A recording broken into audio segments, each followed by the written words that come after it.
CRDC. Il ne reste que cette semaine et la semaine prochaine, l'émission normale. Ensuite, les 15, 16, 17 dans 2 semaines, c'est vraiment la suggestion. Plusieurs disques, comme je fais à chaque année. Et la Rétro 2000, elle passera. L'horaire est un petit peu différent. Donc, vendredi 22 décembre, à midi, comme d'habitude, mais à minuit. Le samedi 23 à 15h et à 22h. Le lundi 25 à 15h et à 23h. Et l'autre week-end aussi, le 29 à midi et à 22h. Donc, ce sont tous mes meilleurs, les découvertes en français, en anglais, tous les destroys que j'ai fait au cours de l'année.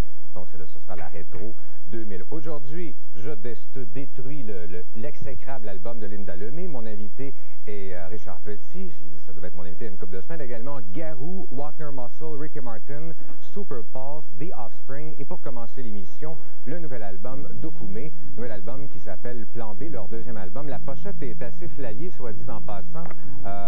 Vous devez vraiment construire votre album au complet. Ça vient il y en a 30 000 comme ça sur le marché. Donc, vous avez même des autocollants ici qui sont fournis, des membres. Vous devez les apposer à l'intérieur de la pochette, coller votre... Vous savez, le CD vient vraiment en plastique, ce qui donne un CD normal, que j'en ai même pas un moi-même, mais bref, je l'ai entendu, pas de problème. Et si vous serez pogné avec une pochette ordinaire, vous n'êtes pas parmi les 30 000 premières personnes. Et Okoumé peut être très, très fier de leur nouvel album. J'ai l'impression qu'ils ont décidé de se faire plaisir plutôt que d'écouter ce que disent les gens dans les compagnies de disques. Des fois, il ne faut pas trop s'y fier.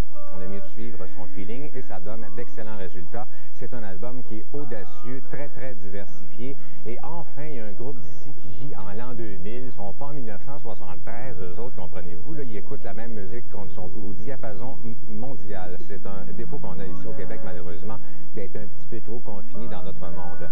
Et on retrouve des influences de Radiohead, entre autres la guitare à 2 minutes 31 du single, pour être très précis. Mais il n'y a rien de mal là-dedans. C'est pas de la copie de Radiohead ou rien du genre. Et Radiohead sûrement passera à l'histoire comme étant un groupe qui a beaucoup d'influence. D'ailleurs, il faisait un palmarès récemment, cette semaine, du New Musical Express, qui faisait un sondage à savoir qui avait le plus d'influence.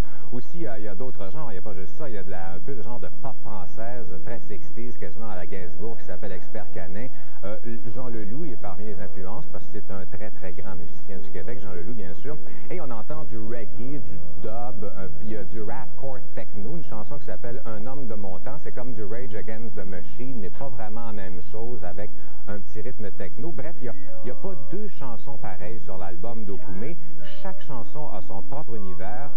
C'est un album, c'est de la musique très, très sophistiquée, cet album que nous donne Okoumé. De magnifiques arrangements. Qu'est-ce que c'est, les arrangements? C'est la façon dont on va faire sonner la guitare. C'est les épices, en fin de compte, de la musique. Et ça aussi, c'est une qualité rare au Québec. Et ils ont pris leur temps pour faire l'album. Ils ont peaufiné. Ça sonne comme une tonne de briques. Moi, j'ai un subwoofer de 400 watts chez nous, de la petite section de violon, là, à la 13e chanson. Le sub, il lévite. Et j'ai aimé beaucoup aussi la prise de son de la voix de Jonathan. On s'aperçoit qu'il a vraiment une très, très belle voix, Jonathan. C'est pas trop en avant, parce qu'habitude, le rock en français, la voix est toujours en avant, puis les instruments sont toujours en arrière, ce qui n'est pas le cas ici. Et tant qu'à moi, l'album contient un chef-d'œuvre qui est la chanson De la Terre à la Lune. Je la trouve, pour moi, c'est comme un classique de beau dommage, à peu près. Je ne sais pas si ça va en devenir un. L'avenir nous le dira. Le single est un peu conservateur à comparer au restant de l'album, mais c'est l'album francophone de